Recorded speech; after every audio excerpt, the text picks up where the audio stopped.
Okay, welcome everybody. This is going to be very exciting. For those of you that may not know, today is actually UN World Day Against Trafficking in Persons. So we are here kicking off the New York State Assembly Minority Task Force on Human Trafficking and Exploitation on a day that is recognized by the United Nations and the international community to focus on this issue and do exactly what it is we're doing here today. So thank you for your participation in that here locally in Suffolk County and Long Island, but also for impacting, hopefully, when it's all said and done, the entire state of New York and the issue wherever it exists. We are going to do introductions, but before we do that, I just want to give everybody an idea on the format of today. A lot of us up here have been in positions where we've attended public hearings, and while they may be informative, sometimes they don't really get at the heart of maximizing the time of all the talent and expertise that exists in any given room. So today we are going to do some short introductions. We're going to go around the table, and then we're going to break out into 4 different breakout sessions, which I'll get into in a little bit. And the idea is to spend a majority of the meeting, a good 45 minutes or so, with groups, with your set of expertise on a particular issue that we will focus on. And then we'll come back, we'll do a little presentation on each of those groups, and finish off the meeting and have as much of a productive 2 hours as humanly possible. So my name is Brian Marr. I am the co-chair of the Task Force on Human Trafficking and Exploitation, along with Mary Beth Walsh, my fellow co-chair. She was unable to make it today. She is home dealing with a bout of COVID, so we're thinking of her and her family, and she will certainly be with us in the future. I'm going to start now with my colleagues, and then we'll go around the table. We'll start with my left here. Good afternoon. I know most of you around here, some of you don't know me. My name is Assemblyman Ed Flood. You guys are sitting in the district I represent. First, I do want to thank Assemblyman Marr, Assemblyman Walsh, along with the rest of our leaders' staff. They're going around the state, they're putting this together, they put it together phenomenally. So this is the first one, so hopefully, as Brian said, this can be informative and actually lead to substantial change. We put a lot of people in different groups in here that all have a stake in trying to address this problem, and we know it's rampant. We see it in the suburbs, we see it in rural communities, you see it in the city, and unfortunately it's just not going away. So whatever we can do to put our minds together, to help whatever law enforcement and addressing policy on our end to combat this, and also help those who have been affected eventually get out of life and get them to lead fulfilling lives thereafter. So I'll turn it over to my left. Hi, I'm Assemblyman Joe DiStefano. I represent the 3rd Assembly District, which is a little south and east of here. I know why we're here today, and I had the honor of working in the Sheriff's Department for a number of years, and I know how near and dear it is to the Sheriff's Office with Sheriff Toulon. Was happy to work with him when I worked in that office, and working with the DA's office, of course. This is a problem that we're looking to tackle head on, and with the amount of talent in this room, I believe we can make substantial changes to what it is that we need to do to try and combat this scourge, starting with the cartels and the people that bring them in. We have no way of knowing where they are. We don't know how they actually get here. We have some ideas, but with the people in this room, I'm sure we can formulate some common sense solutions to trying to curtail this savage of the problem. Thanks, Joe. And now moving to Jody. Hello, Jody Giglio, New York State Assembly, 2nd District, which is the east end of Long Island, all the way to Mount Sinai, actually Port Jeff now, and then all the way south to the Mauritius. And I'm looking forward to hearing from you. I'm looking forward to hearing from you about how many human traffickers we have in Suffolk County, how they were caught, if you've had any hurdles in prosecuting them, and what we're doing to help the people who have been trafficked. So I've been speaking to the DA's office about this quite a bit, and looking forward to hearing from all of you. Thank you. Thanks, Jody. I'm New York State Assemblyman Michael Durso, the 9th Assembly District. I represent parts of both Nassau and Suffolk County.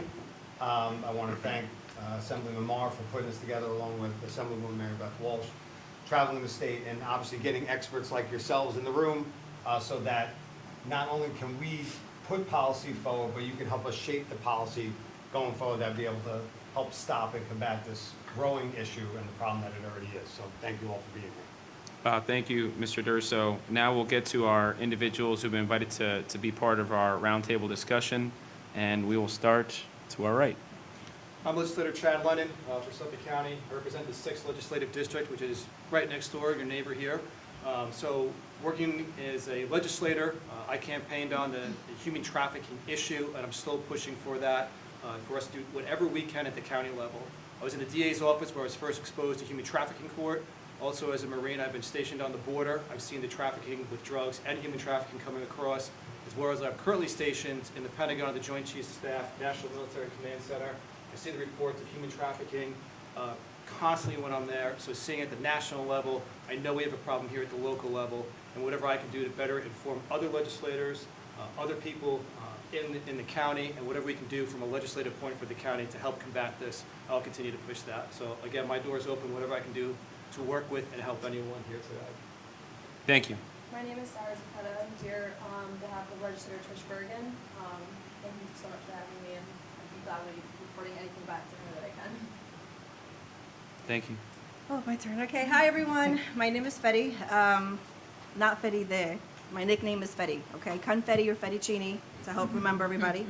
I am a co-founder of ECLI and am director of programs over at ECLI Vibes.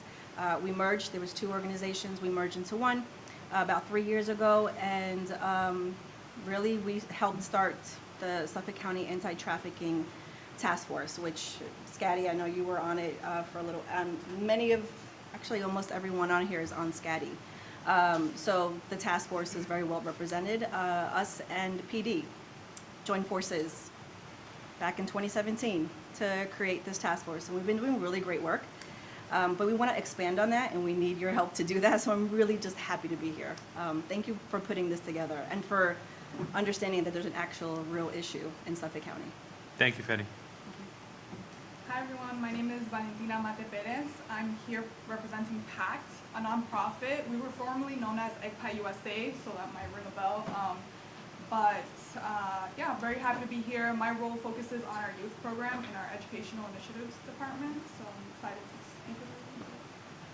Thank you. And just before I move along, I know we have some members of the Suffolk County team. Just briefly, just state your name. I know you're all part of the same team. Sure. My name is Timothy Cohen. Detective in the Chief Trafficking. Matt Skolovic, also Detective in the Trafficking. Kathleen Sparkles. J.T. O'Connor, one of the detectives. Joe Collins, same. So I'll just also add that Joe is also part of the Human Trafficking Task Force with the FBI. Awesome. As a separate something. So it's going. Lieutenant Cassidy, I'm the CO of Special Victims as well as Human Trafficking. In terms of a historical perspective, the unit was initially a task force. In 2018, the department felt that there was a need to form an actual unit, and that's where we have an actual existing human trafficking unit as it's going, and that's where the primary reason for being there is. Thank you. My name is Matt Lundin. I am the Detective Sergeant in Human Trafficking at Suffolk County Police. My name is Erin Michael. I'm the investigative sergeant for the Sheriff's Anti-Trafficking Initiative in the Sheriff's Office. We also, Sheriff's Department, created the unit in 2018, and our main goal is to identify any victims that pass through our facility, set them up with services, and gather information on crimes that are going on in the streets, which then we work with the police department to kind of filter information to them. We work with the advocates that come and really help get our victims the services they need as far as counseling and all of those kind of things. You know, they don't really have a lot of the basic necessities, so they help out and like help them rebuild their lives even when they get discharged.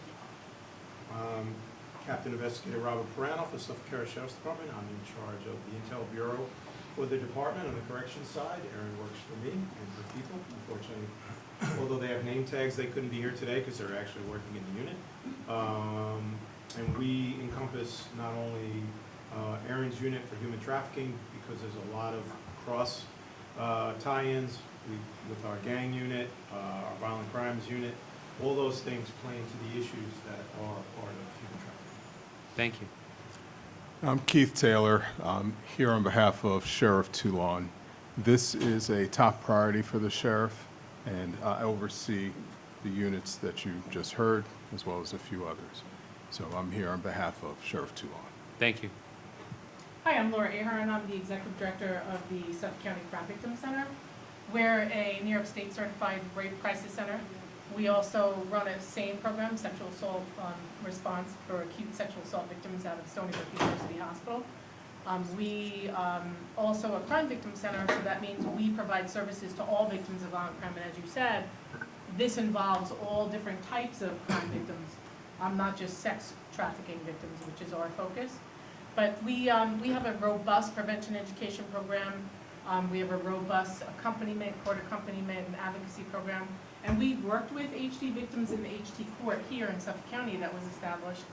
And we have a lot to say about the resources needed for not-for-profit organizations, because if we're going to make promises to support and help and try to prevent human trafficking, we really need an investment for not-for-profits who provide those support services and who also work closely with law enforcement and prosecutors to ensure that those trafficked victims are actually supported from the beginning of the process all the way through the end. So we are also a non-residential, we're certified by OCFS as a non-residential domestic violence service provider. So we're very happy to be here, and we appreciate the invitation, and we're happy to contribute whatever we can do to help. Also, on another note, we do federal advocacy as well. So we worked with local human trafficking victims, sex trafficking, but also federal traffic victims like Epstein victims. Thank you. Hi, my name is Annie O. I was formerly of the District Attorney's Office. I was there for 25 years. I've worked with almost everyone here. I focused my last couple of years doing human trafficking for the DA's office. In May, I went to social services as chief counsel. So as you are aware, we are now responsible for our victims, and I am here as my capacity now as the services end of what we do once we get these victims off the street. Okay. Good afternoon, everyone. I'm Vanessa McAvoy. I work for DA Tierney in the DA's office out here. I am a deputy bureau chief in the Violent Criminal Enterprises Bureau, but I'm also a deputy unit chief in a fairly new, the past couple of years, that DA Tierney created in September of 2022 called the HEAT Unit, which in part oversees human trafficking cases. So that's why we're here today. Happy to see everyone. Thank you for having us. I'm Amanda Burke. I also work for District Attorney Tierney in the DA's office. I am a deputy bureau chief in the Child Abuse and Domestic Violence Bureau, and I am the unit chief of the HEAT Unit that Vanessa just described that DA Tierney created. Hello, everyone. My name is Lois Roman. I'm an attorney in private practice, formerly worked with the Suffolk County DA's office, and I'm a member of the SCADI task force as well. I began working with FEDI and ECLI in the human trafficking court and have expanded my role in representing victims of trafficking in various court cases as defendants, as victims. I'm now chairperson of the Board of Vibes and working also in family court now that they raised the age of accountability for criminal liability. 16 and 17-year-olds go to family court. So some of the victims we used to see that were going to criminal court and the jail are now in family court, at even younger than 16, so 12 and up. So my role within this discussion is that I represent the victims in the legal capacity. When they are testifying, I help them with their testimony and help them, support them through that process, which is very difficult. Try to convince them to cooperate when they are reluctant, hold their hands when they do. I reach out many times, work with the PD task force on trafficking when they have victims that need assistance, legal assistance, because many victims need assistance right at the get-go. Otherwise, their rights are violated and they don't know what's going on and they're afraid and they're scared. So that's where I come in. Thank you. Good afternoon, everyone. My name is Walanda Green. I am the Senior Program Manager for our Northwell Health Human Trafficking Response Program.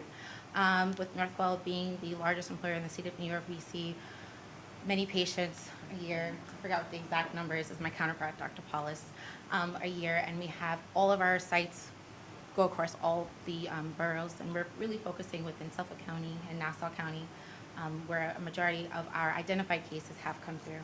So what we do at Northwell, we provide training and services, mainly human trafficking, victim response, patient-centered care, trauma-informed care to our providers, and getting their understanding of human trafficking. And we also work very closely with all of our community-based organizations and providing any type of services that are needed. We've worked very closely with Judge Camacho here in Suffolk County in providing services to his clients, as well as being partnered with ECLI Vibes and the services that they may need. I also sit on the board of Cycling for Change, and we walk, run, cycle to break the cycle of human trafficking, really addressing and helping other local organizations raise funds for their organizations. So very excited to be here, so thank you for inviting us. Thank you. Hi, my name is Dr. Santosh Paulus. I work with Belanda. As she mentioned, I'm the program director for the human trafficking program at Northwell. Northwell is a large health system. We span across 8 counties, and probably going to be expanding further than that. We have 23 hospitals. Just to give you a little glimpse of how large our system is, we deliver 1% of all the babies in the United States. So it gives you an idea of just how much kind of our geographic footprint that we have. We do work at the medical school with the medical students, helping them to have education at that early stage, work with residents and fellows within the health system. And we work with all the just healthcare providers across the system.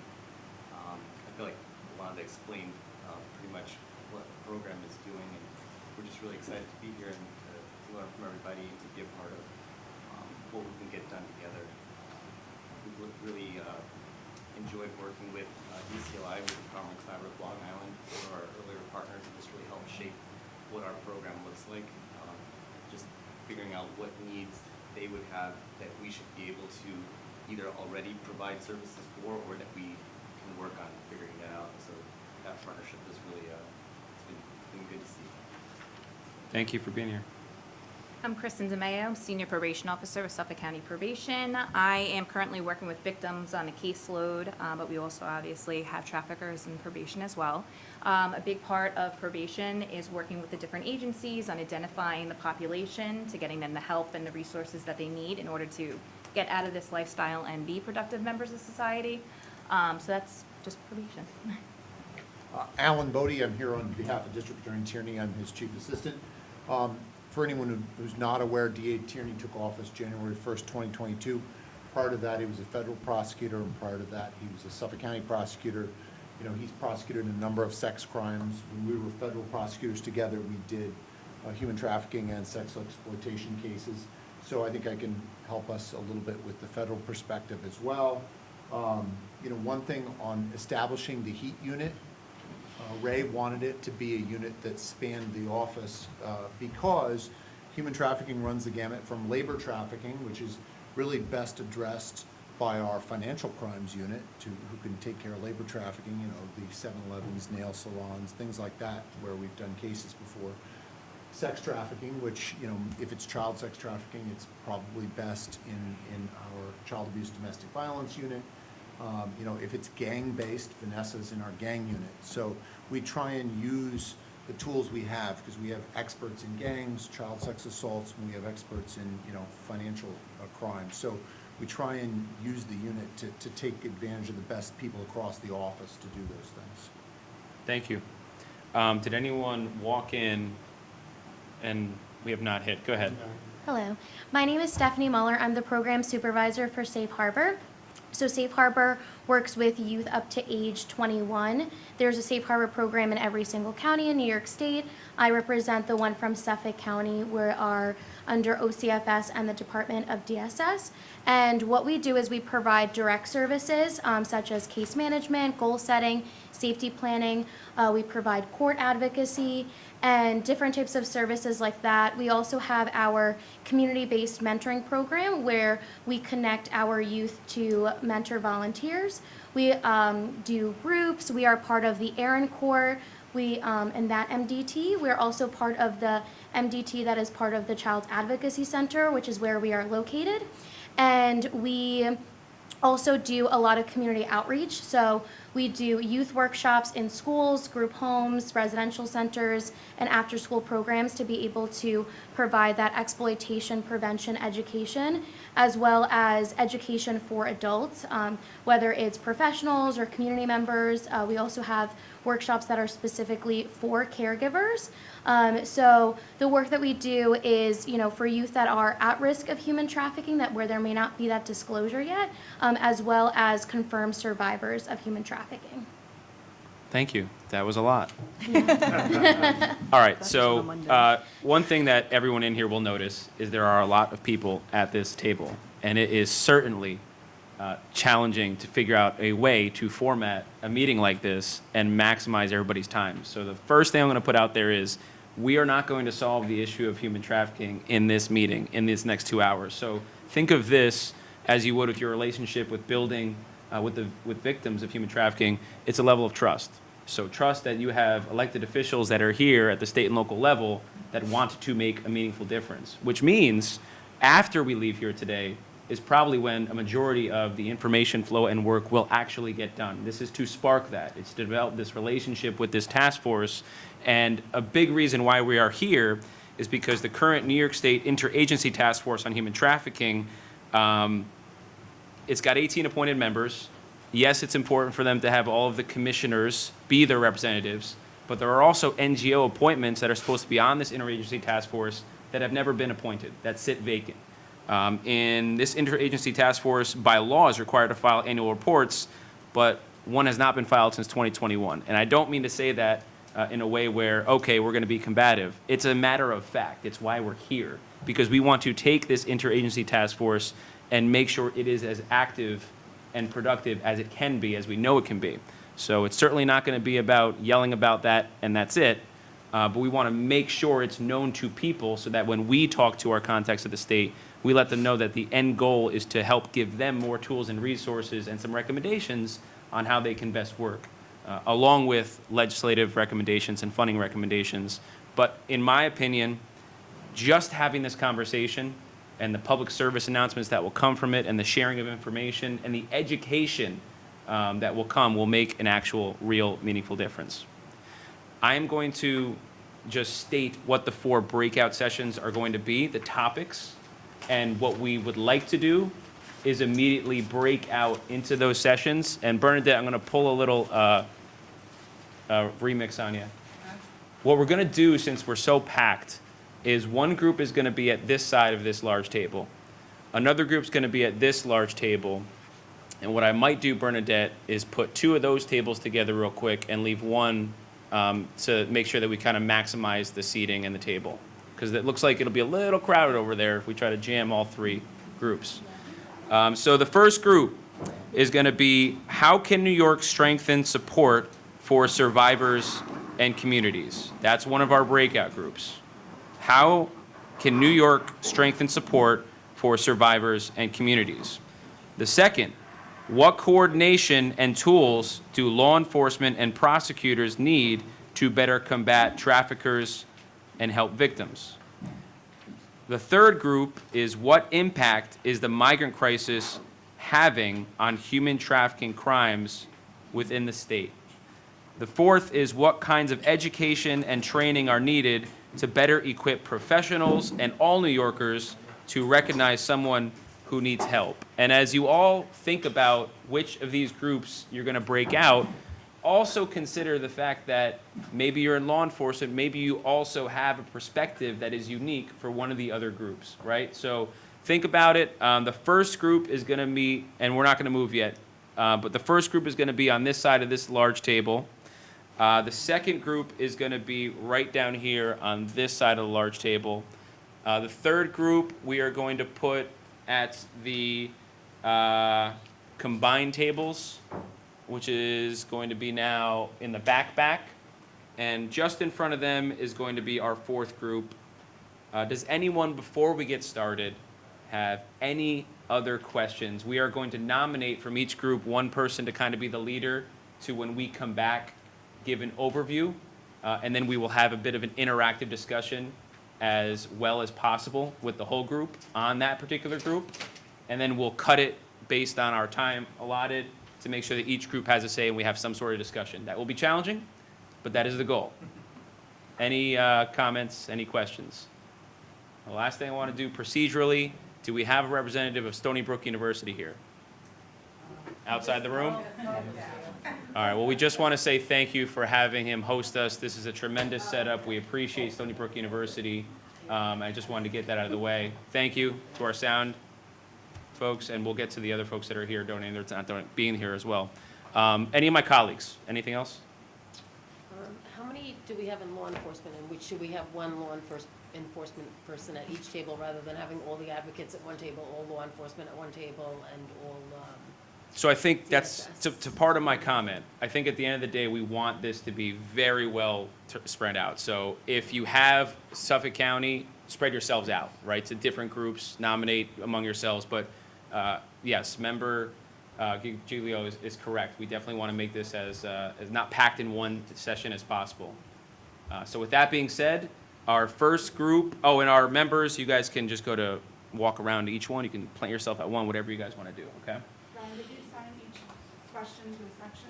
Yes, so the group one is going to be right down here to the left, is going to be how can New York strengthen support for survivors and communities. Group two on this side of the table is going to be what coordination and tools do law enforcement and prosecutors need to better combat traffickers and help victims. Group three, which is the backpack, is going to be what impact is the migrant crisis having on human trafficking crimes within the state. And right in front of them is going to be what kinds of education and training are needed to better equip professionals and all New Yorkers to recognize someone who needs help. In fact, actually, just thinking in my mind of what might be, it might have more people, we're going to swap those two. So the one where migrant crisis is going to be, right, raise your hand over there. Is it Tim over there? That's going to be that table. Behind them is going to be group three, group four, which is what kinds of education and training are needed to better equip professionals and all New Yorkers. All right, let's break out.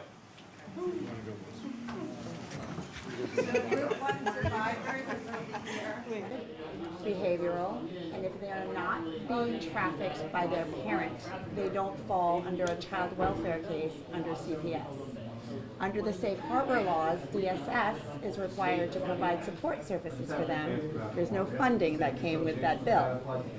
We have a unique situation. Many times we have one particular girl that we're actively working on interagency, but the drug addiction programs won't take the girls because of their behavioral problems.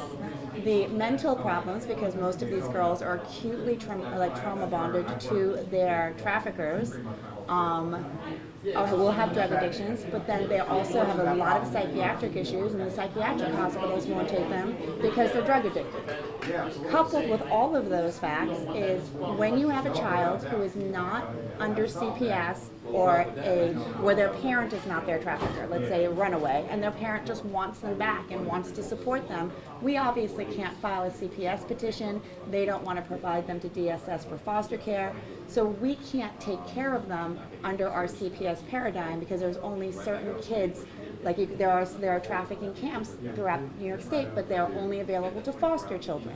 There are some in-house placements that we can place an underage child, but we can't unless they're juvenile delinquents. We have, the problem is these young ladies and boys are addicted to drugs, are addicted to their traffickers, want to run away. They need to be in a secured facility, but we in New York State cannot secure a child from running away. So, I think we run into this problem all the time. We have a drug-addicted, trauma-bound 13, 14-year-old girl who hasn't been to school in 4 or 5 years. There's nowhere that will take her. And even if we can put her somewhere, she will run away because she is trauma-bound and drug-addicted. And she did run away, because we're working on that case as well. We have like 4 or 5 of these girls. Yeah, this represents numerous Almost every cases. girl with every variation. It's not a unique, it's I think sometimes more behavioral or more drug-addicted, but we have nowhere to place them. I can't secure them. The parents are just like, she just needs to be locked away so she doesn't run away and die. And There is no provision under the law as it stands to secure, even if her parents voluntarily place her in somewhere secure, there is no way to place her in a secured facility where she will get drug treatment program, and a psychiatric help, and get her other services pushed in for survival. So is what you're asking for, is it like a court-ordered decision? Is that? Even if we, like right now, we have the Aaron Court with Judge Camacho. He's only taking the JDs, which is the children charged with crimes, or the petitions that are filed by the parents that say we can't control our kid. But if I have a parent, they can't even go to the court because the court has no jurisdiction over them. So, I mean, the easy fix would be, is there a way we could have the parents voluntarily place them in a secured facility with the child's consent? I don't know what the answer is, but the problem is definitely there. I mean, Or the ability to go to a court and say, well, this child might not have committed any crimes, and she or he is a victim of a crime. However, due to the complex nature of the drug addiction, the trauma, the PTSD, and all of the other factors that go along with it, he or she is in danger if she is not in a secure location. And so putting that person into a facility that the child can just walk out from, and there are these facilities all over Long Island, but the children can just walk out from them, and at best the staff will be able to follow them and say, please don't leave, but they can't physically stop them, is presenting a danger to that child. So it would be helpful to have a court who can have jurisdiction, or who can be petitioned to have jurisdiction over this child, so that that court can say, you know what, I've made a determination that this child is in danger, and that the only way to protect this child at this juncture is to have that child in a secure facility that people being trafficked, not necessarily trafficked, but it was used as like basically, for lack of a better word, a whorehouse. And so we have no jurisdiction to do anything on that. However, we were able to bring charges and get to come in based on running an illegal business from a home. And so we were able to tie them up in court and fine them and make it a less attractive, location for them to be doing that. And so our investigators were able to go there, see people coming in and out at all days and nights, and we were able to piece that, together. It wasn't an easy thing, and I'm glad I didn't have to take it to trial. It took a settlement because I don't think they wanted further inquiry, but that was something on the town level that we did, and it's something we worked pretty well with the COPE unit over in the 6th Precinct. I know, so I don't know if anyone else has on that. I think some of the things that we all talked about when we got a chance to speak was one of the big things that these guys see, that we see, is they've identified the hotels and motels and the type of sanctions and restrictions that maybe legislatively would be more palatable. Is there anything, like what recommendations are you thinking that could help? Well, I know that definitely you guys have some thoughts on that. Hotel, yeah, no more DA's hourly office. rates, IDs, digital records. The records are terrible. So here's what I'm just asking quickly. So is this a matter of just turning a blind eye, or are the hotels you're talking about active participants? Oh, some are complicit for sure. Yeah. Somewhere in the gray. Yeah. Both. So maybe to the sergeant's point, more record-keeping rules and requirements, one of the things that has happened before is, we've asked for records and then they have like paper cards, paper records, so we'll get like bags and bags of, Yeah, we have computers. in some instances, paper. If there's some sort of requirement that they digitize it, ask for ID or something, tell. So what if something were to be like, most hotels now require some type of credit card, but I know there is still cash, with some type of legislation that required, even if you're paying cash, to put down some type of electronic trace, some type of credit card, debit card, nothing, not a gift card or anything, but something with a physical. An actual maybe real name on it? Yeah, yeah. Yeah, ID, yeah. Like a real ID. The actual like, ID like instead of the just ID going matches. with the word that someone said, this is who I am. I know, but I gotta be honest, I don't necessarily know if the ID works. New York State just came out, we passed just a couple months ago, that all these New York ID cards, the New York City ID cards, have to be taken all over the state now. And to get one of those cards, it's frighteningly shocking how easy it is and how little information you have to submit. Yeah, that's why I think like a credit card, maybe a... You can stall it. Yeah, that's true. Well, the credit card. As Jody was saying, folks that are there, that are here, that are going through the situation domestically, that need their services too. I don't know that. What does that look like in Suffolk County? So domestically, it's not that it's easier. There's still barriers, but it's a lot easier because their status is not in question. So while we can go to Department of Social Services and receive benefits for them, or we can put them in a shelter for them to be safely housed for a little while we work on long-term housing and all of that. We're talking about someone who is undocumented and does not have status. We're talking about no resources available to them. What if they're a migrant and they are given that card where they have a court date? Does that give them some sort of status to receive some services? Is there any outreach in the community in Spanish to tell people about human trafficking and where to report it or anything like that? Yeah, I mean, we do a lot of the education piece, but here's the issue too, is that like I can't, again, integrity, I cannot expand on our outreach, and we don't even have a coordinated response to support what ends up happening when someone discloses, and that's the issue that we're married to.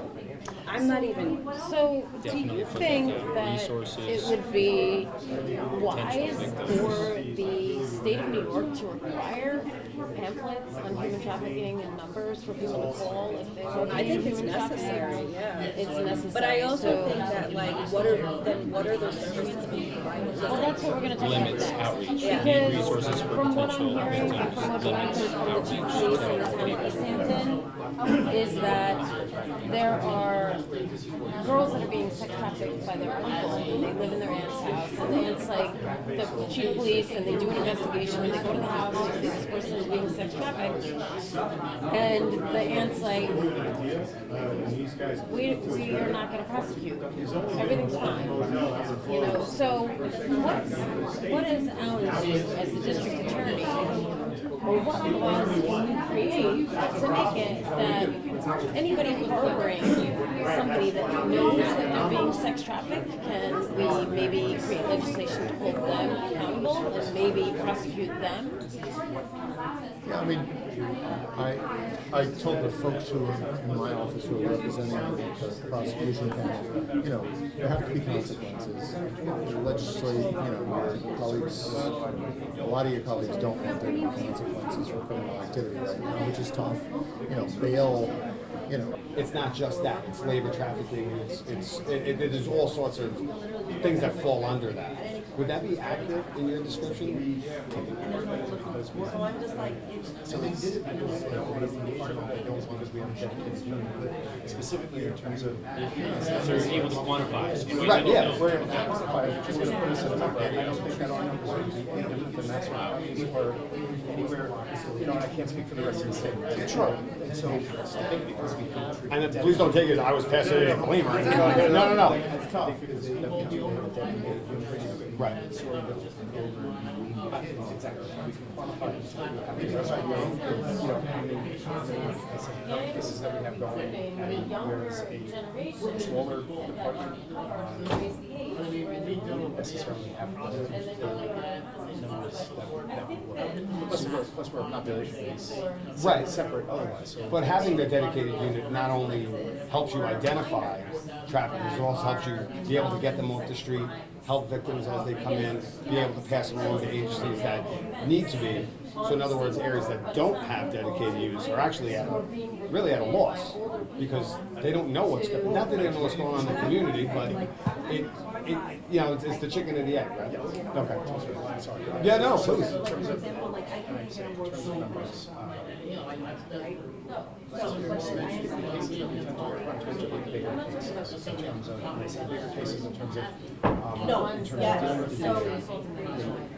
usually have multiple victims. and it takes a while to put a case together because a lot of the victims don't want to come forward. And it takes repeated attempts to get to talk to them. That's where like provide that's I say maybe provide the CDC to give them that opportunity to come forward and get comfortable. Because there's also the distrust of law enforcement. As much as I love my job and I think I'm great, we're great. Not everybody thinks so. And so it's building. By being a politician. It's building the trust within the community that they know that this and all these other problems. So if you gave them then they would forward. Victim-centered in terms of how they do it. It's very different. It's very different. You took over now. It's a different idea. When you're so used to lock up the bad guy or lock up the bad person or you're gone, you're done. You put them in jail and you don't have to ever call them. We are coming back to somebody who's been victimized and trying not to and trying not to have to read it. So one thing I want to try to get at with this group is when it comes to education and training, I think it's important and it should be part of our plan to do specific by geography and where you work might be different, but are there universal things that we can do statewide that will work? And maybe you know that in this group, maybe you don't, but are there things we can focus on in that respect? Well, I was actually just going to ask, as far as Northwell, right, goes, and what Brian was saying, so as far as hitting, I know you mentioned new parents, right? When they obviously said 1% of all babies born in New York State are born within Northwell City, in the country, excuse me. So do you do education for those new parents that are, that are in the hospitals to tell them or give them information? As far as we know in the state, we always have constant legislation saying someone gives birth, someone has surgery, we have to give them pamphlets. The hospitals have to hand out certain things. Are there those things in place as far as trafficking education when it comes to new parents in hospitals? It happens in that regard. But you can imagine as a new parent, I mean, there's just so much education there.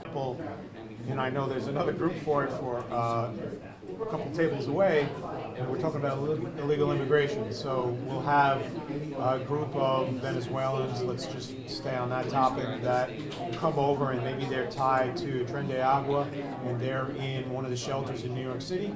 They get bussed up from California or from Texas, and then the next group that comes up has another handful of people from the same country.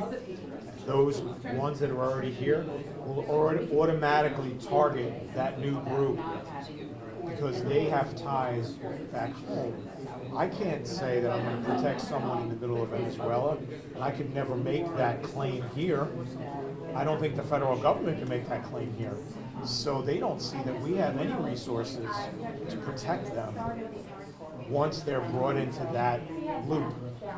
And it's never ending. We talk about when they bring the people over from the Far East and stuff. We talk about they have family in China. What am I doing for their parents in China that they're making them work in massage parlors? So I got a question for that. I see, especially with raise the age, where are the gaps we're seeing? Because I see a lot of gaps when it comes to children. Because Sheriff's Department, you don't get any of them. What are the differences we're seeing between adult victims and child victims? And what are the differences we could do to combat them? They're two different demographics. Yeah, so I will say with child victims, sometimes, and I would say almost always, there's either a mental health issue or a substance abuse issue, sometimes both. Sometimes there are involved parents in that child's life, and they'll go to family court and they'll get a PINS warrant, and the judge will hold it. Sometimes they'll walk out of the facility because they're not held in a secure facility, or sometimes they'll get arrested and they'll get a juvenile delinquency petition, and maybe they'll get held in on that. But what we often see with young people is that they are in these group homes, foster facilities, non-secure facilities where they just walk out. So they're bonded with these traffickers. They think that this person loves them, cares about them. Maybe this person is better than whatever home life they have. They're walking out of these facilities, they're going back out, they're feeding their addiction, they're maybe not taking their meds for their mental health issue. And there's been instances where we've had cases with involved parents to say, I want my kid to be locked, but I know they're going to hurt themselves and put themselves in danger, and there's no options. So I think with raising the age, that made it worse in terms of if they commit a crime. But I think even before raising the age, this was an issue with parents saying, my hands are tied, I can't control this child, nobody's helping. You know, what happened, this happened a lot, I came from the Brooklyn DA's office, and this happened in Brooklyn, where I would tell the parents, go get a PINS warrant. If the police stop them, they can't do anything to forcefully detain them. So if you get a PINS warrant, they can force them to be detained, bring them to family court. Family court would bring them to the ACS facility up on, I think it was like 2nd Avenue, and they would walk out the door. So then the parents would be back in family court doing it again. And I had mothers and trafficking victims, you know, crying, because we would find them, you know, they would do what I asked them to do. We would find them. They would go back to family court. Well, not me, but PD. Sometimes I would help with, you know, cell site and stuff. But and then they would be back out. So parents would do this multiple times until eventually they just gave up. And now these children are continuing to be exploited at peril, feeding their addiction. So that is an issue pre-raise the age and exacerbated post-raise the age, because there's nothing to hold them in for How long it takes to get the kids. What's your recommendation to close that loop? I think there should be an option to put a child in secure detention if, even without a JD case pending. Like, especially if a parent is saying, I am the custodial parent of this child. You know, my hands are tied. I can't prevent this child from running out the door and running to somebody who is sexually exploiting them and physically abusing them. Please help me. They have mental health issues. They have substance abuse. Please help me. Get them in a facility where they can't run out and get them the help they need. I, as their parent, will sign whatever you need. Please help my child. And there's not that right now. And to piggyback on that, even let's say that you got them to create legislation that created that option, there aren't facilities out there for that purpose. So I'll give you an example. We kind of talked about it earlier together. Like you said, raise the age was passed. Prior to raise the age, you could incarcerate 16 and 17-year-olds in correctional facilities. Obviously, we were bound to certain rules and regulations with them, and that got taken away by raise the age. What has happened since raise the age is they realized there's nowhere to send them. So what they wind up doing in family court is they have interest of justice hearings. They require the sheriff, who they've been remanded into our custody, to every single day try to find a facility around the state to place these individuals. There are none. There's no empty beds. So what happens, they have an interest of justice hearing, and they then remand the 16 and 17-year-olds with us, or back to the custody of their parents. So really the only ones we get and get to hold are the ones that have committed extremely serious crimes. You're not getting a drug addict in, you're getting someone's in for manslaughter, and he just happens to be 16 or 17. So we actually, something Laura's right behind me, we actually did address some of this legislation. Both of us sit on the Children and Families Committee, and we addressed some of these things. We heard, sheriffs will sometimes be driving from Suffolk County up to Buffalo because there's a seat there. And I do know that we did try, we were talking at the end of the session about finding more places there, but it is difficult when we have that aspect of we can't mandate, deterrence. And the other aspect we have is somebody may be familiar with one of our colleagues, Assemblyman Keith Brown, who has put on these type of things dealing with co-occurring disorders, which is something that I was grossly negligent about how it's so difficult to get both of those symptoms treated in the same facility, where when you go to mental health, there's very little to treat, the substance abuse, and vice versa. This is something that, I didn't really know that was such a big deal, and I feel slightly ashamed of it, because I've sent many of my clients into substance abuse facilities for the last decade. Right, that's one of the advantages that we have when we have figuratively and it's literally a captive audience. We offer both those services at the same time because we have county mental hygiene. With the basic things, because all of their identification is wrong. So that was really helpful.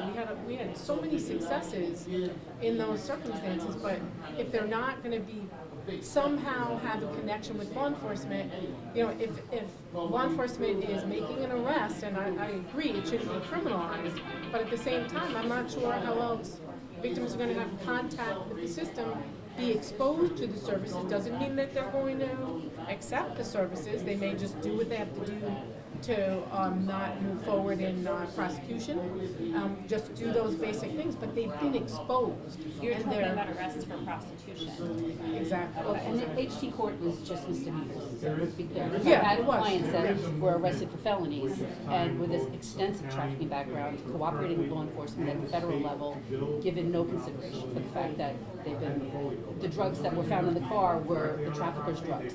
And so, because they're C felonies, and that, I don't care that you're a trafficking victim, you had C felony weight drugs in your car, and, And the court could never be successful as much as they wanted it to be, because they needed to have like a mental health provider assigned You need to a work with caseworker. it. Right. Every You one need of these somebody. victims needs a caseworker to help them. Right, You know what but I in do with my addition clients? I have to get their jail ID because they have no birth certificate, they have no social security card. Yep. That's not my job as a lawyer. I'm calling shelters to find housing. I have a Cash App. I got the Cash App on my phone. One of my clients needs it. Needs cash. Kicked out of her home. DSS won't give her emergency housing because she can't prove she's homeless. Her mother, she's 20 now, but her mother started having her arrested when she was 11. Trauma. Can't prove she's homeless, so she can't get emergency shelter. She's sleeping on couches. I'm giving her money. Somebody else is paying for her hotel room. And I'm saying, who do you have to lay to get that hotel room, right? Because that's not free. And there's no place for her to go. She needs a case manager who can help her with all these logistics. I'm not that person. And that's what's missing. Human trafficking court sounded great in theory, but the pieces needed on the community level weren't there. You need a person in the HT court to do an assessment. We've sent our therapist in when we were on the squeal to accept the case, and the therapist is there assessing that adult, and they're falling over because they're high on something, right? So we needed immediately an assessment to determine what was the urgent, immediate medical need. And it was to address the substance use issue. So somebody, you're right, you needed a caseworker along with somebody who could do a mental health evaluation. Yeah, and make the And that referrals never to the happened. agencies so that Right. they can say, oh, you know what, this person needs, safe haven or whatever it is. They And need to there's go no somewhere. housing anywhere. Not to There's pile no on. housing. Not to pile No, on, please but do, pile on. if we keep going forward and you say, okay, you have a caseworker, you have an evaluation, and you hear someone say this person needs to have their addiction covered first, how are those resources? Are there enough resources, and are the resources that person needs to actually overcome that addiction? 30 days, pretty much, is what we're given. So we have these, and I'm coming from the DSS angle, we have victims, children's victims who might have a drug addiction. The parents, who are often not very well off, will have to pay for it with their insurance. They'll go, the girls in an inpatient substance abuse will often get kicked out because they're behavioral. So there are programs out there who will not often take victims of child sex trafficking or sex trafficking because they come with not just a drug addiction, they come with acute PTSD, they come with people who are trying to find them to get them back on the street. So it's a much more complicated person to place than you would, let's say, just a felon or a drug addicted person or something like that. And so the resources are available if you have one disability. But when you have multiple disabilities, one agency will refuse the child or the adult because of the other disability. And that's true with the drug addiction, mental illness. Yes. It's like 2 hospitals in Suffolk County that someone can go to if they have a He ran away. He said, that sounds rough. He was like, nope. But then on a community level with advocacy, there's just not, like you said, caseworkers. We need caseworkers assigned just for that HT or the sex trafficking, because that's a heavy load, just that one person. We have individuals that are continually coming back. They engage with services, and then they disappear. And they re-engage and they disappear. And it's just same And with it's children. frustrating for the service providers, Yes. but that's the nature of the trauma, right? Yes. So We're going to finish up in they about keep 4 minutes and come back. 4 minutes. And just so you know, we have been talking to the Safe Center and now Nassau County, they have the same exact problem. We've reached out to OCFS and said, are there other counties that have this problem? We've found a fantastic solution, and the answer is no. Do you want to start one? And we said, yes, can you give us money? And then, No. and then it was crickets. No money. First group is how can New York strengthen support for survivors and communities? Did we nominate someone to stand up here and help facilitate some of the conversation? And again, this is going to be something that we kind of report to the whole table, and then we'll open it up for some comments from anyone who's here to have a discussion. So, I'll start. yeah, come on up. Right over here. Okay. Yeah, that's how we do it. And again, you don't have to read or just kind of do your thing. Okay. So, our discussion focused on. Hey guys, real quick. Our discussion focused on supporting survivors and how can we support the survivors and the community. And we expressed a lot of frustration at the lack of resources. We started out talking about juveniles and youth that are caught up in trafficking because many times that's where it starts, right? It starts when the kids are young, they get traumatized, they get neglected, abused, and then they go on to commit to get caught up in all these things. And parents are often frustrated and have no resources. We talked about the PINS program, Person in Need of Supervision, which is a program for parents to go to probation when their kids are acting up and get the court involved. It's one way to get the court involved and get things mandated and ordered by the court system is through a PINS. Unfortunately, sometime recently before I started working in this field, they gutted the enforcement mechanism for PINS. So when I have clients that are brought to court on a parent PINS, the judge cannot put them in placement. They cannot take them from the parents. Even if they're running away and committing crimes and using drugs, the judge has no power to put them in placement. So the PINS services could be beefed up, and that would be one way that we could reach at least some of the juveniles that are falling through the cracks right now that have attentive parents. There's the lack of services for many of the kids because and adults because they present with what I only call comorbidity, right? They're not just trauma victims, they're also using drugs, they have behavioral and mental health problems, and any one of those can knock them out of the box for treatment. You can't go to a drug counseling program if you can't sit still and stop screaming, okay? So these, the services for people who have more than one problem just don't exist. So that's something else that we can use to support more people by having more services that are connected, interconnected, mental health, behavioral, substance abuse, and family counseling and therapy and things like that. Parents are reluctant to report their kids. They don't want the children taken away from them. And so they may need to be coaxed into to get their children into services. And then, just go down the way we discussed this, we need more money for safe harbor, for mental health counseling. I know that there's been a lot of money allocated by the legislature recently for mental health, but if you look at what's going on, the wait list is out, it's just tremendous, okay?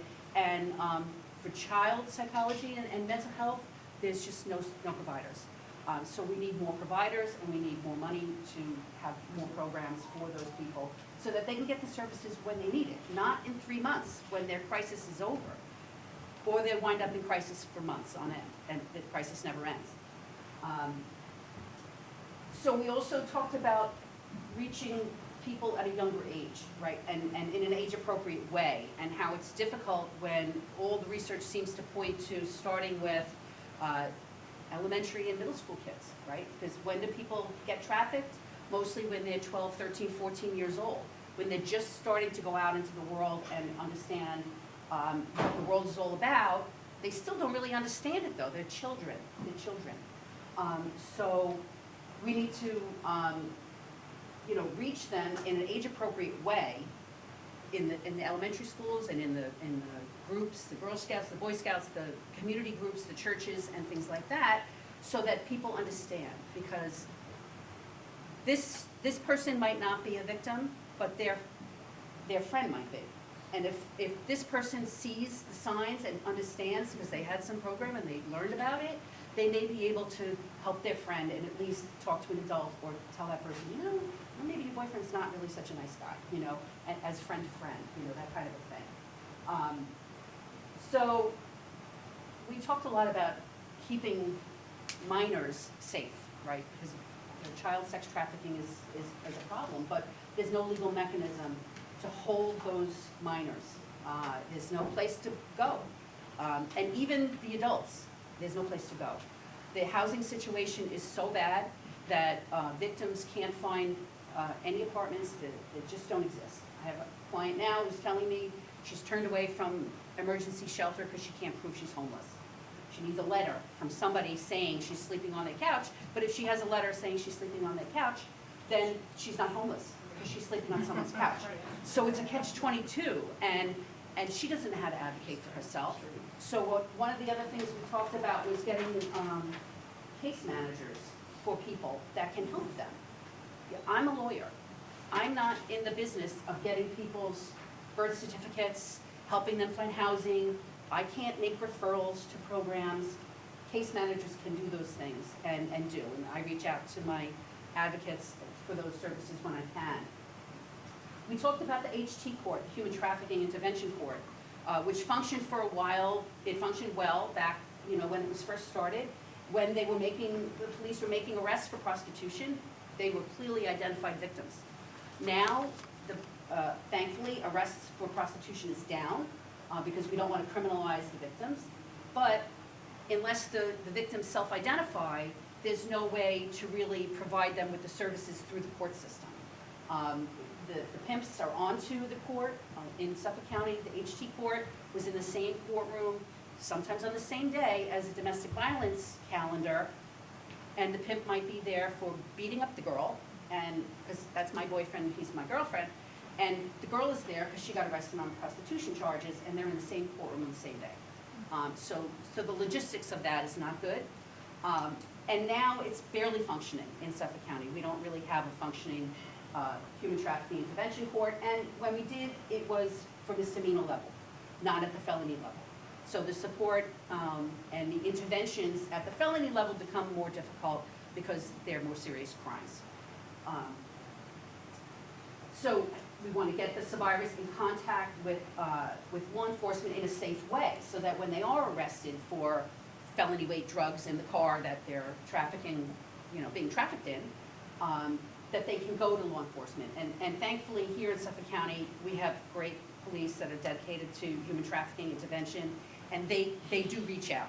I get calls from PD about, I got a client, you know, I have a girl and she needs help, and they do reach out, and the police in this county at least are trained and able to reach out and effectively interact with survivors. We need caseworkers. We need, I'll say it again, we need more caseworkers. Some of the problems we also have is the placements themselves when we're talking about placements for juveniles. Again, and I'm sure it exists as well for the adult survivors. The programs, they're not all great. Some of them are wonderful, and some of them, you know, if you don't test them for drugs, then they're not positive for drugs, so they don't need drug counseling. Okay, so one way, no, we don't drug test. So, you know, you never know if they need drug counseling because you don't test them. So we need some more accountability in some of the programs and oversight of those programs. And I know everyone who runs programs is going to hate me for saying that, but it's true. Sober houses are not supervised at all. People come out of programs, they go into sober houses, and there's no accountability in the sober house. The errands law, which is different than the errand court, which addresses trafficking victims in family court, is sounds like a great law that requires schools to provide appropriate educational materials in this area, but it has to be implemented by the schools. And we talked about some of the crisis programs and things like that, and OTDA that certifies victims, and what do they actually get for that. And I shared that the only client I ever had who got any benefit from that left Suffolk County and went to Monroe County and got services there. She got to the head of the line for housing and counseling treatment. But here in Suffolk County, it didn't help at all. It's just another certification. It can help them to vacate convictions later if they clean their act up. It's helpful. But in the moment, it doesn't really help for providing any services. So. Okay, so unfortunately, just due to time and respecting everybody's time and stopping at 5, we are going to be hanging around for a bit. I certainly am, to chat. We're going to just finish up. Jody, you had a question you wanted to ask, I want to say, right? Yeah, I wanted to say, as far as the drug testing, because a lot of the people that are being sexually abused are dependent on drugs, and they're getting the drugs from the person, and trafficking is very difficult to arrest somebody for trafficking, and if they do arrest somebody for drug trafficking, then what happens to that minor? Well, I mean, does, Annie, you might know, like CPS. Well, so that depends, right? Because you would think automatically, because a child is a victim of some sort of sexual assault, that CPS would be involved, but understand that CPS only gets involved when the parent or guardian of the child is the one abusing them. So in many cases, it's not the child or their guardian. These are runaways, that they go run away and they're being trafficked. And let's say they're found in a car with a bunch of drugs with their drug dealer and that they get charged with drugs. Unless they tell us they're being trafficked, and unless we have a very astute, detective who recognizes what the signs are, we wouldn't know unless they self-identify. But where we do have victims of juvenile victims, DSS is kind of placed in a situation where we have no attachment to the child, because if the person who is trafficking the child is not the parent, CPS under the social services law does not interfere. So then Safe Harbor says DSS is going to take care of all of these people. This is what your job is, which you guys gave us no funding for, by the way, and that's just my one little dig. But and I'm sure everybody's going to have the same dig. But the problem is then the other alternative is what these girls need to be. They need to be in a facility where they can be deprogrammed. They need to be off the drug addiction. Oh, I love him. I know he loves me. He buys me crack. Okay, this is coming from a 13-year-old girl with she looks like the emoji with heart eyes when she talks about crack and her trafficker, because in a 13-year-old's mind, he's bringing her things she likes, right? And a lot of them are unaccompanied, so they don't even have a parent here. So we can't do anything under the CPS veil, but then, so then we don't want to charge these victims with crimes because they're not criminals. But unless they're juvenile delinquents, we cannot place them in the secure facility that they need to be in to protect them from themselves, to protect them from their multiple disabilities, and to protect them from their traffickers, who most of these girls go home. Their parents are so excited to see them. They've been on the street for 9 months. The next day they're gone because they've gotten a text from their trafficker and they snuck out the window to be with the guy who gives them crack, right? So do you think the school districts could do a better job at reporting truancies? They do. Even if it's an educational pins, though, we have no teeth. We can't place them, right? So, let's say the school says, she's not coming to school, we think she's being trafficked. Or even the parent says, we would like to put him in a PINS petition, or her in a PINS petition. We can't place them in any sort of facility. The programs that we have are fantastic once that child clicks. Yeah. Once that child has that moment to say, oh my gosh, these are all the services available. But that click can happen 5 days, 7 months, and unfortunately between the 5 and 7 month period, we lose them. And we have nowhere to keep them safe. And I think that's a problem in every facet. We are going to run into the problem of wanting to talk about every single one of these issues. I'm sorry. I didn't stop you because it's amazing information. It's good information. We all need to learn it. We all need to know it. Those of us that don't know it. No, that was great. And again, that was just a presentation for everyone to kind of hear and listen to, especially ourselves as legislators. This doesn't stop today. I want to talk to you more, Annie. Other folks that want to send us an email on potential solutions that are separate from what was discussed here. All of that is open for the next several months, okay? So if I cut you off and move us along, please know it's not because I don't think what you're saying is super important, which we all know what it is. All right. Yeah, go ahead. Is HTI court up and running now? 'Cause it sounded like it seems like it is, it seems like it isn't. I don't believe it is. I work in the courts every day, and I get those clients. We, and- we received a referral recently, but it's out of nowhere. I mean, doesn't seem to be a process anymore. All right, let's talk after this about how we can get that up and running. Awesome. Thank you. See, look at that. Conversation leading to some results potentially. All right. Next up, group 2. What coordination and tools do law enforcement and prosecutors need to better combat traffickers and help victims? Who's our note taker in person? I'll do it. All right. Yeah, if you don't mind standing up, go ahead. So, poor job of taking notes. We don't have anything up on the board. We'll see some of the same issues. First one. No teeth to pins. We talked about the pins loophole, how to better fill that gap in there. One thing we talked about was some of these hotels, motels that are complicit, whether they know it or don't know it. What can we do to put in some regulation for that? So something along the lines of maybe getting rid of hourly rates for hotels, better record keeping to go digital, asking for IDs, especially photo IDs, because IDs can be doctored. But if you have that photo of that individual, at least that's going to help law enforcement. Security footage. A lot of these hotels don't have security footage, so maybe putting something in there to say 1 month, 90 days of keeping that digital footage. Liability and licensing. So we see sometimes these fly-by-night massage parlors popping in. So those landlords, maybe they should face some of the consequences for allowing them to come in, because just turning a blind eye is just, you're actively encouraging it to happen. Forfeiture of buildings, consequences is one of the themes, seeing it as a deterrent. If you are a landlord, if you are a business owner, you're going to have consequences. If you own a home and you're running it out of your house, there's going to be consequences potentially losing that home.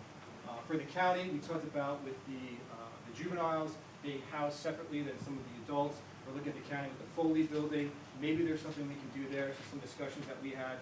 Maybe we can have some institutionalized, well, not institutionalized, maybe a poor word, but having victims stay there. Maybe there could be resources in that building to better identify them and get them back on their feet and away from those traffickers. HTI court we discussed, and Ed, is there anything else? Increased penalties. Yeah, Increased increased, penalties, yeah, increased penalties, and the other thing we talked about is, it's a big major jump, but it's to give family court judges discretion to be able to remand these youth victims under a guise of, instead of criminalize, of in terms of like a mental health issue, of which they're putting their own selves in harm's way by leaving these facilities and going back to their pimp and getting back on drugs. So, I mean, that's a big ask up in Albany.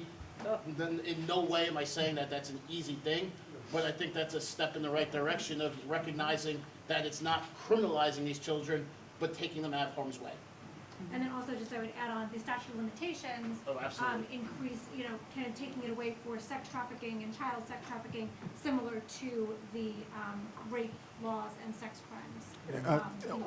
Also, dedicated funding for human trafficking investigations, police, corrections, other stakeholders, as well as sufficient funding for the wraparound services, which we know is most successful when you're treating comorbidity in victims. Okay, we have a little bit of time. Any other comments from folks, whether they were in that group having those discussions or even those on the periphery who have some comments? I know that there's one bill that's out there right now that we're going to look to potentially support that would kind of end that statute of limitations. For those that don't know, you only have, if you are being trafficked, 5 years to be able to report and go after your traffickers. After that 5-year period of time, you aren't able to work with law enforcement to really get at the traffickers. And I've seen that as something that's been really horrifying to actually learn and see that that exists. So that's definitely going to be a priority. But definitely great recommendations, and we'll build on them. That was the other thing that I wanted to bring up, is that what was brought to our attention is that Suffolk County, our corrections have their own dedicated trafficking unit, of which there aren't many within the state, but they let us kind of know and educate us upon how they're able with that unit to find information that they can funnel to PD, that they can funnel to the district attorney's office, and then be able to provide those wraparound services for their victims. This possibly, and again, major ask of doing anything statewide, but that could be using Suffolk as the model to other agencies and to allocate funds and create it so that we can have this as a universal thing across the state. And again, I'm not saying this naively, I know that's a major ask of the state, but, you know, to be able to, you know, showcase this on the state level, I think would be beneficial. I think about the local level too, because there are some things we can do with the county. I'm happy to push that and introduce legislation to do whatever we can. If we start showing, especially the state, hey, Suffolk County has these issues, here's the steps that we're taking, let's continue that momentum at the state level, we can really put some teeth into this. I think the most impactful thing that affects me when I'm in Albany is when women who are victims of domestic violence and who have been able to break away from their person that was beating them and making their lives miserable. I think that putting together some survivors to come up to Albany to say that we need to change some of these policies, especially when it comes to the statute of limitations. I agree. We actually had a discussion on that earlier, and you're absolutely right, Jody. Okay, moving on, unless there's another comment on that subject. That's great information. You left the room, sir. We gave you a thank you for hosting us here at Stony Brook University. Yeah, thank you. All right, moving on to Group 3. What impact is the migrant crisis having on human trafficking crimes within the state? Fetty, did you get nominated for that? Yeah, come on up. Come on up. That's how we operate. That's how we operate. You get to know me. Oh wait, can you help me with your handwriting? Come on up, Eamon. Okay, so one of the interesting things that we learned working with DSS is that we can actually see by zip code who has the largest, what towns, the largest amount of CPS calls. And most of them are where we're hardest hit within a community. So I think that that's something we need to be looking at in terms of increasing support in those towns.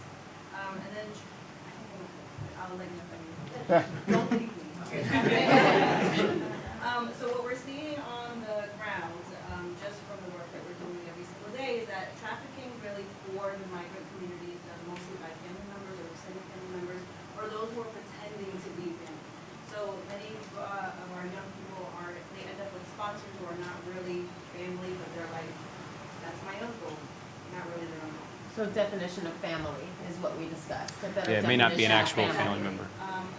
Right.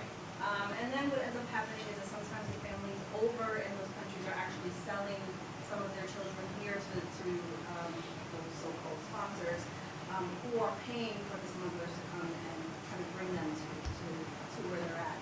I guess it would be more considered like, not child brides, because they're not marrying them, but they really are having relationships with them as if they were adults, and they're not. So they're just children. So that's one way that we've also noticed that happens. Another way is that once they're already here, so the family actually trusts the individual that the child is going to. When the child finally comes, they're forced not to work. I mean, go to school. They're told that they can't go to school, and they're forced to go to work. So that's also a labor trafficking situation where it kind of opens up in that area. Or it could be a sex trafficking situation. So what we're seeing also is that sex trafficking, labor trafficking and sex trafficking, one could lead to the other very easily. And we're seeing it over and over again. So to work off the debt from smugglers, so that could look also like sexual labor, like I mentioned. So expected to work, not go to school. Child victims are dependent on their abusers. So many folks are asking us, how do we help? Well, I'm going to be honest with you, it's relationship building with a lot of the minors, and that's for adults too, across the board. This is why it takes us months, especially for service providers. It takes us months because we need to build the rapport, we need to build the trust, we need to build a relationship. They are completely dependent on the individual causing them harm. And unless we are wiggling our way into that, and then what we can offer is better than what the trafficker is offering, let me tell you, there's not much that we can do.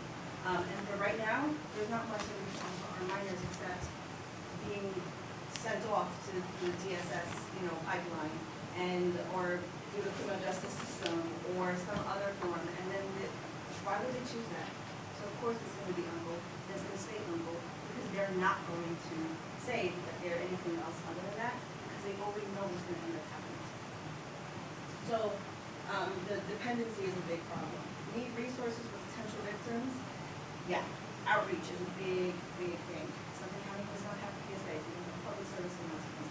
All of our hotlines are national or state lines. Why would anyone call an 88 number? No one does. I don't really know if they do, they don't. You guys can remember. Bail reform, yeah, it does make it harder, but I really do think that at the end of the day, what ended up happening was bail reform was passed, but there were no services that trickled down. There were no funding trickled down. Stop passing legislation without funding, please. Amen. It's killing us. We're dying. I specifically have that bill. Thank you. We're literally dying and they're cutting us off at the knees and there's literally nothing we can do to help support the individuals coming out in masses, and then there's everything in this community just gets worse, and we're just like, we get 5,000 people a month to our building for services. 5,000 people. I'm telling you, we don't sleep sometimes, right, Laura? Like, you know, Yeah, exactly. exactly. The It's really, resource- we're really overwhelmed, and Overwhelmed. there's, the tragedy there is that these are folks that are coming in that are really committed. We provide a lot of training to them, and then they get so burnt out because there's so much to do Your staff. that they leave. Yeah. And then we start all over again. It's this endless cycle, and we're losing a lot of great people. We don't have high enough salaries, and we have so much work. We need more staff. I think that's very telling too, because with all of the civilian staff that we have through the health department from Suffolk County and the mental health department from Suffolk County that work in our facilities, it's the same exact thing. It's almost to the point of a breaking point where they're so overburdened Yep. that they feel they're like losing ground and drowning, that they leave and go to other places. They're not making good salaries to support their own families, and they're drowning in work, but they just can't overcome it. I just have an insight to that because I used to work with the medical department in my role as a captain prior to this role, and I know that they're swamped. Suffolk County Health Department, who provides all of the majority of our services in the facilities, go through the Office Department of Mental Hygiene and the Health Department. And they're dying for funding and staff. Every day is like a mountain. staff. It's like a mountain that everybody has to climb every day. Every advocate that comes in, there's more cases and Yeah. more cases and They more just feel cases. like they're shoveling and the pile And just there's gets no bigger. housing. People are living in their cars. We can't help them. You know, there's no money for them. We're not offering something better than a trafficker is offering. There's not going to be literally nothing, because the stabilization piece is the biggest part, and that's one of the biggest issues that we have in terms of what is it that we're offering that the traffickers not already provide. Betty, can you get into when we have individuals who cross the border and those that are migrants, but even those that are crossing and then coming into our country, they're being placed in Suffolk County if they have someone they know there or a family member. Can you explain that process and what that's like for you guys and how that impacts the services you provide to everybody? So very vaguely, because I work for federal partners, but not in detail. But the way that I understood it is that when they're crossing the border, if we border us and they are children, usually they will find out who that child is connected to in the United States. Now, if they can find a family member or an extended family member or even a friend of the family at this point, this is where they can go. So many of them will come to Suffolk County, specifically in the areas like Riverhead and Brentwood, Central Islip. These are areas that are hard hit, and then you have our schools who are being inundated. They are drowning. Our school systems are drowning. I mean, I think it was just 2 years ago, the amount of registration for unaccompanied minors just in Riverhead, I think it was like somewhere between 300 or 400. And again, that's unfunded. And that's completely unfunded. Well, I'm from Riverhead, and Well, there's- 65% of the kids that my kids graduated with 2 years ago, 65% don't speak English. So there's $4.3 billion that the state spent specifically to deal with the migrant crisis, and we ought to be putting some resources into our local school districts where they're coming from. Right, and not-for-profits who need to be able to help with case management. Not just in New York City, Right. but in communities where it's impacted. Exactly. Correct. Yeah, and it's not just undocumented folks that Yeah. are living in their cars, sex trafficking victims. It's documented folks. too. Yeah, I of know, course. I know people. Yeah. Have come to me. It's tragic. It's tragic.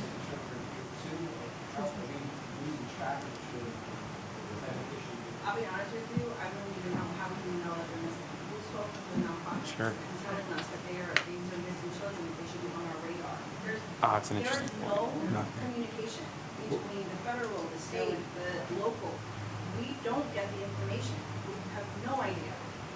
You also have children who, in some cases, it might be that they've grown up with a separate parent in their home country, and now they're meeting their other parent here, but there's no relationship, and then there's going to be a lot of that resentment there, and there might not be a lot of that family support that helps stabilize that, and then you can have a lot of children who, and not that this is every case by any means, but in some cases, if the child only speaks Spanish, they don't have a community, they don't have a sense of family. What's a really great sense of family? Right? And if they don't have any buy-in with the new family member that they're moving in with, they may even resent the fact that they were moved from their home country to now. It also creates a lot of issues there because that transition may not have come with a lot of support, and the person that is taking them in, while it's amazing that they're taking them in, they may not also have the capacity to be able to handle that situation, which is another. Thank you for that. What I'm seeing is a large frequency of feedback after the child is coming across the border. So we've got Spanish speakers, we've seen a lot of those languages coming after that assistance. Yes, I'm seeing large communities.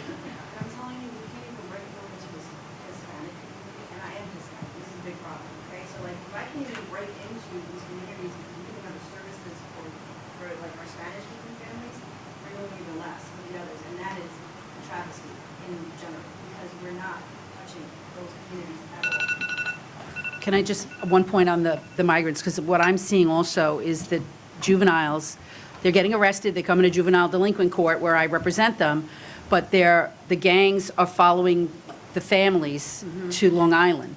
And so, a young Interesting. client that's 14 years old, and, the gang is telling her, go beat up this girl, and come with me, and you're gonna go and sleep with these 5 guys, and the gangs are controlling from far away. Yep. Or they have their representatives here, and that culture of the gang that they left, the reason they left those places is to get away from it, but it's very hard to separate from the gang, and they have resources to find these people. As far away as we can put them in placement in Albany, they still find them.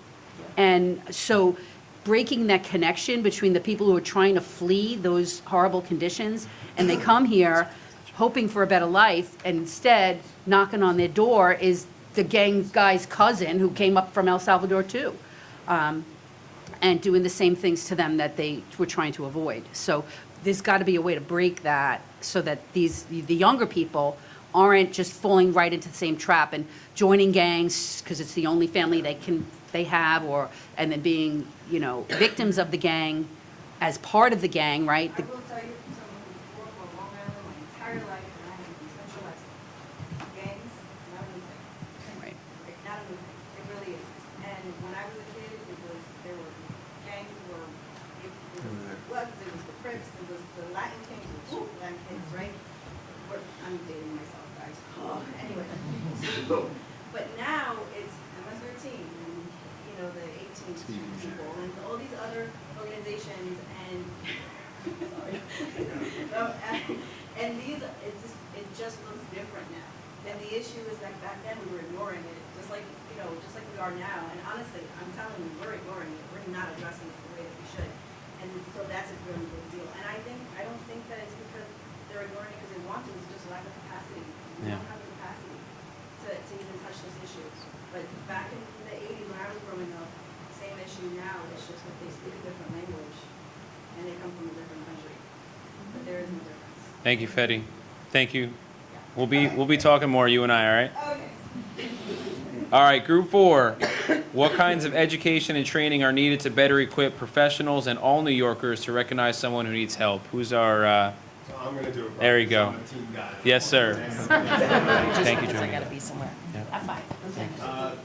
So obviously, we spoke about in group 4 here, training and education, not only on the prevention and recognition of trafficking, what type of trafficking there is, and really reality versus some of the things people think. So obviously we know about 2 different types of movies, Sound of Freedom or Taken, and then obviously getting into the reality portion of it. That is not the overwhelming majority, right? So what we said was what people think. It's that it's just somebody or a child in chains in a van somewhere being taken. That happens, obviously. But a lot of it really comes down to labor and sex trafficking of adults also. And understanding what is happening, and not just seeing what you hear about, but the actual education about it. Working with other agencies for age-appropriate education, so whether it's starting in the schools, starting within the healthcare system, and starting with our groups that are here, to be able to develop education age-appropriate, not only for those children starting whatever you want to say, first grade, second grade, on up, but for the adults too, their parents, to be able to identify it, understand what could and could not be happening, and where it starts. One thing that we did speak about was social media awareness, and obviously self-esteem issues. Again, it's something that we've probably all spoken about, and not in this context when it comes to trafficking, but where it could start and how it could happen is kids, depending on the age. I say all the time, I use my kids as an example. I have a 9-year-old daughter and a 12-year-old daughter. Both have phones. They're both on social media constantly, and things that they're seeing and who can get at them through social media, what they're posting, how they're posting it, information that could be taken off their postings and what they're looking at, and learning about new platforms that are coming out for social media, new apps. So kids and parents alike understand what there is, what's happening. Again, as the parent, my daughter always comes to me, my 12-year-old, with her phone, and I'll look at it and there's 5 new apps in there. I have no clue what they do. Not only do I not understand anything about social media, but neither do they, right? They think they know, and then we spoke about it, they don't really know. It's just an app one of their friends downloaded, and now someone is looking at their information or my information, our family's information on that. Again, it's really prevention, who is mandatory reporters, who are not, knowing that a lot of people with education don't always want to go to the police department. They don't want to go to the DA's office. They're uncomfortable talking to law enforcement. So other groups and being able to educate other ways so that we can reach as many people as possible. Just going to go through my notes here. Obviously, train-the-trainer programs and having survivors of trafficking being able to go out and talk to other people, because again, they know different signs that we may not know. They're also able to talk about their experiences to help prevent that going forward. We have the Survivors Council, which is people that have been trafficked, becoming a teacher with live, really lived experience is so important to not only prevent, but help those that who have gone through it and those that are going through it.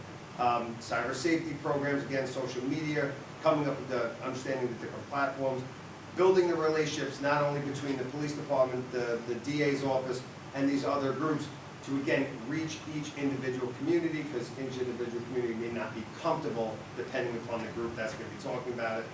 And again, just to touch on something else, sort of point of privilege, talking about funding, there's not enough funding for any of this.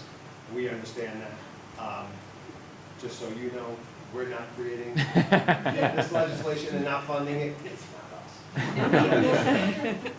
We do all the time, and we didn't cut any funding, just so you know. So again, you can yell at us and we'll take it, but we're not the ones that cut it. But again, understanding that this doesn't just start with younger kids, it's also educating those that are now here, understanding that there are different types of trafficking, and being able to arrest and stop those that are doing it, not only for the children, but again, the sex trafficking and labor trafficking, which has become such a huge problem. You need to be able to arrest those people, take them off the street, educate people to understand how this could happen, how easily it could happen, and how we could prevent it going forward. Man, anybody have anything for And if that I missed group? anything, Go ahead, Fetty. I just want to add something really quick because I've been learning about this and it's new, and we need to catch up because I'm old too, and I just want to catch up with things. But the video game universe, the Sure. universe, Cool. other Yes. people are actually being sexually assaulted in these video games or sexually abused in the games. The avatars are. So it's just something that we're Yeah. seeing it that is happening to like little young kids, and like no one's talking about this issue.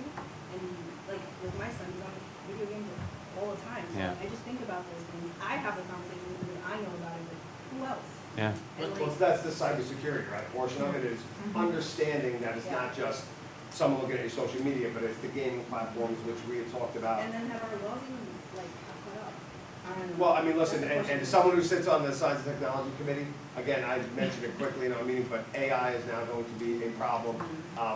Not only, in this space, it's going to be too, because again, you could change someone's voice, you could change, a video, and kids are kids, right? So they see these things, they say, no, it's okay, my daughter says real time. Oh, no, I saw it on social media, it's okay. So Which is the worst thing I've ever heard. AI is going to be a problem, but AI is here and AI is evolving, so AI also can be a great asset. And that's how we got to think both ways too. You had some? Yeah, so when it comes to Safe Harbor, just so everybody knows, here in Suffolk County, we do have a wide variety of workshops that are available in person, virtually. They're free. If you're interested, I'm coming. Like, that's kind of how we have it set up. And we have the ones that are for adults and for professionals and caregivers. We have specifically, because I know you mentioned for parents, we have a workshop that it's kind of a long title, but it's a fun title, I like to think. It's called FYP, Getting on the Same Page with Your Youth About the Internet.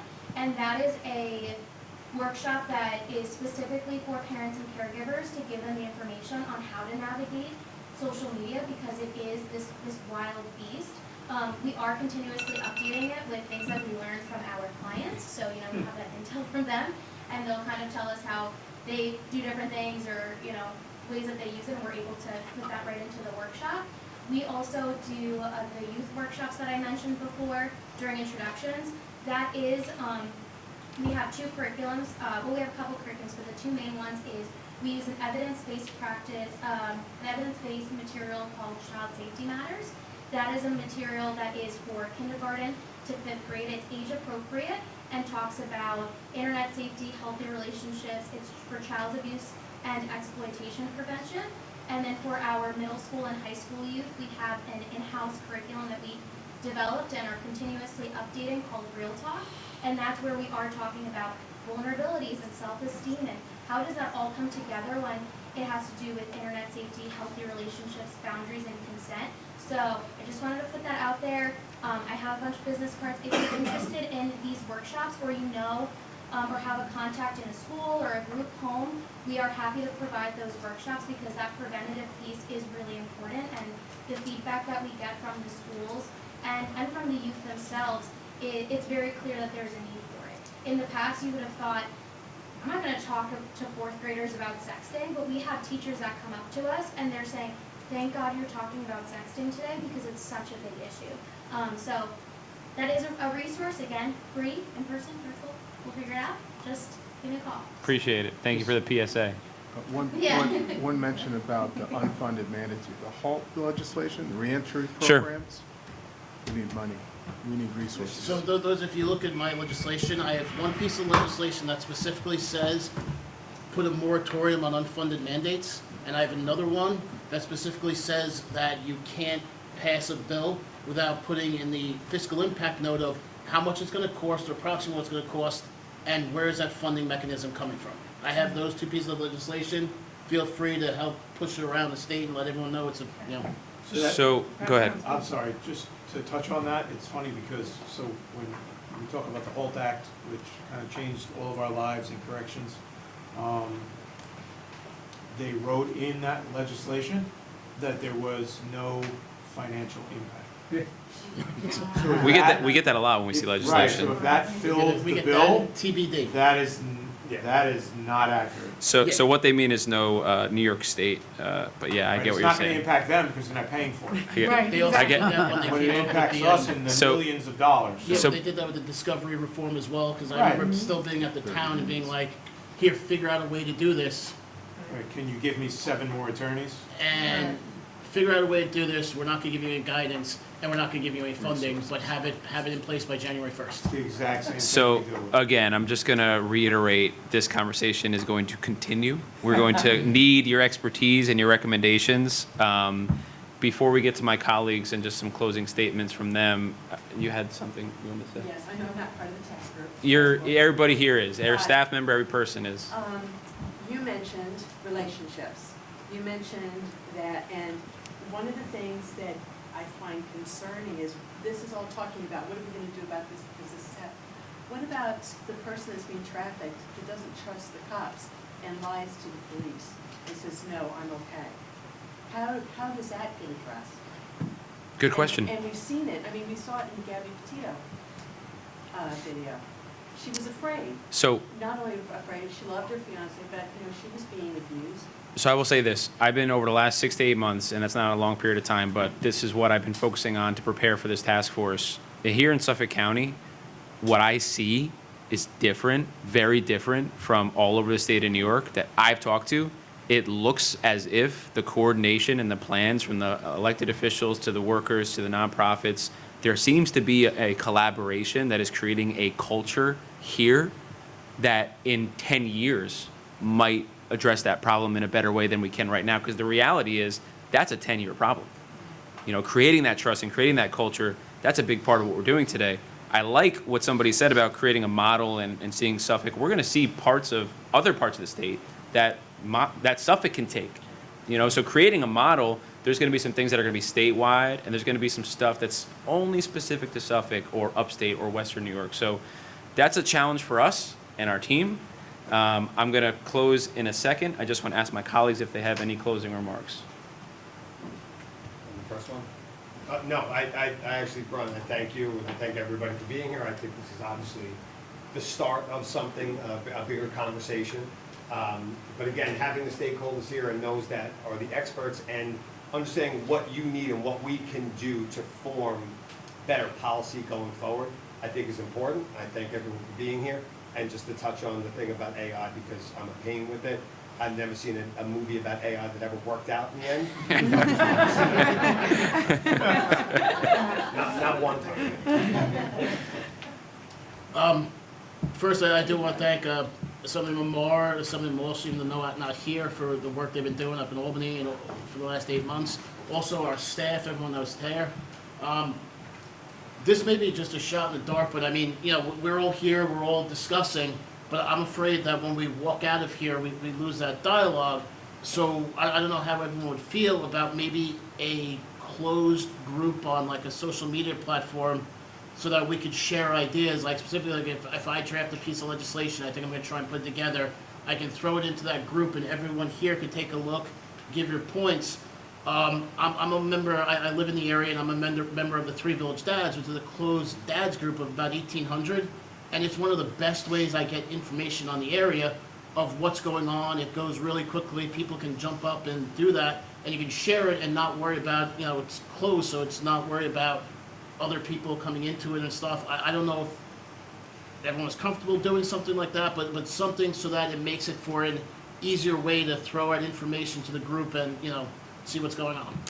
Stay tuned for an invite from Assemblyman Ed Flood. Well, I'm just saying, does anyone have any input in that? I would suggest this. Going forward, I think you're going to stay in communication with all of us. If any member wants to stay in communication on a lower level, a more specific level, I would recommend Signal and not social media. That's more secure. But yes, love it. So a lot of us are here for the first time, obviously. Yeah. This is new to us, and we know that you're traveling around the state to different jurisdictions, but is this something that you want to become a reoccurring in-person meeting? So I think that's a value for this community for sure. When it comes to this task force and the task that we have at hand, I think the more that you are able to do locally to stay connected and keep this conversation going, it's only going to help us in our larger efforts statewide and yours locally. So I would basically say this. We've started this conversation today with this group. I know there are already some conversations happening with everybody. Anyone who's not part of it already, that is part of your task forces that exist, have them join, have them be a part of it. And us, the local legislators that are in the area, obviously, we can form our own Absolutely. groups in the area so that we can understand what your needs are going forward, ideas going forward for Suffolk County, and then obviously the task forces to start that, and then we can all work together going forward together. That sounds great. Because I'd say the vast majority of people in the room that you invited are in the Suffolk County Task Force. Yeah. For the most part, most people know each other in here to a certain degree. Except you guys, we're not in that, so what Correct. you guys are talking about doesn't necessarily trickle its way up to us. That's a good point. So we can bring that on a legislative and be better prepared when we go up to Albany and make the case for the funding and the changes in the laws. And is there a member of a school district in this room? Invited, but Okay, they're on schedule. so that's important. You guys have them on your task force. That's great. Definitely keep them in these conversations. Anything else you have, Oh, no, that's it. Just thank you everyone for the participation. It's been eye-opening. sir? Thank you, Brian. I want to thank Brian for traveling down from the Hudson Valley to be with us today and to be traveling through the state. The one thing I learned a lot about today is two things. One is interoperability. I think that that's part of the problem, is that we're not able, and I know in law enforcement and things like that with the fire service and EMS, they have a hard time interoperability wise. And I think that's one of the things that we have to learn how to grapple with. The second thing is unfunded mandates. I have been a big proponent of developing a committee. Maybe the next year the Committee on Committees could develop a Committee. That's a real committee. I am absolutely dead serious about that. I think that is the most horrendous thing that we have to deal with in municipalities, in the state, and federal government. And this is a the government, all levels of government are involved in this problem. It's not a state issue, it's not just a federal issue, it's a town issue, it's a county issue. I think that interoperability factor is something that we have to do better with. I think we need to get a hold of that and try to figure out how to communicate with all of our other entities to make sure that we communicate, that we know what we're talking about, and we can relay that information to all the levels of government that are involved. All right. This is it. You are all here. We are all a part of trying to tackle an issue that a lot of people don't want to acknowledge and talk about. It's a tough one. I have 3 children. When you hear about some of these stories, not just the survivors, but the workers and the members of law enforcement, the people who are getting burnt out, we need to do better. And when it comes to developing trust with victims, trust with each other, we are here. We care enough to physically be here. When it comes to our elected officials, there's a lot of partisanship, there's a lot of negativity. We got to put that aside on this particular issue so that we can come forward at the end of this process with a document and some recommendations that aren't pie in the sky and aren't for just political bashing, but really potentially can make a meaningful difference, because this is not an issue that can be solved. It's an issue that can only just be made better. And that makes a meaningful difference and can save lives. And I believe this conversation today will save lives, and how we really make this what it can be will all be determined on that level of trust we start and build here today.